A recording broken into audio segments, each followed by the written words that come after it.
The Walrus and the Carpenter. Lewis Carroll. From Through the Looking Glass in What Alice Found There, 1872. The sun was shining on the sea, shining with all his might. He did his very best to make the billows smooth and bright, and this was odd, because it was the middle of the night. The moon was shining sulkily, because she thought the sun had got no business to be there.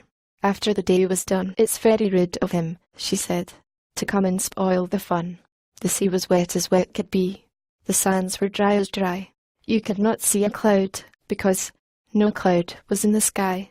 No birds were flying overhead. There were no birds to fly. The Walrus and the Carpenter were walking close at hand. They wept like anything to see such quantities of sand. If this were only cleared away, they said, it would be grand. If 7 maids with 7 mops swept it for half a year. Do you suppose, the Walrus said, that they could get it clear? I doubt it, said the Carpenter, and shed a bitter tear. O oysters, come and walk with us. The Walrus did best each.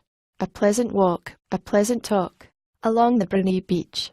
We cannot do with more than 4, to give a hand to each.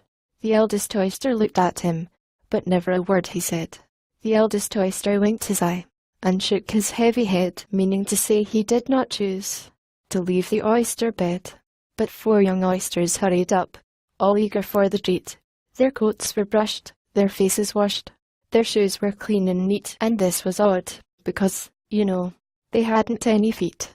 4 other oysters followed them, and yet another 4, and thick and fast they came at last, and more, and more, and more, all hopping through the frothy waves, and scrambling to the shore. The Walrus and the Carpenter walked on a mile or so, and then they rested on a rock, conveniently low, and all the little oysters stood and waited in a row. The time has come, the Walrus said, to talk of many things, of shoes and ships and sealing wax, of cabbages and kings, and why the sea is boiling hot and whether pigs have wings. But wait a bit, the oysters cried, before we have our chat, for some of us are out of breath, and all of us are fat. No hurry, said the Carpenter. They thanked him much for that. A loaf of bread, the Walrus said, is what we chiefly need. Pepper and vinegar besides are very good indeed. Now if you're ready, oysters dear, we can begin to feed. But not on us, the oysters cried, turning a little blue. After such kindness, that would be a dismal thing to do. The night is fine, the Walrus said. Do you admire the view? It was so kind of you to come, and you're very nice.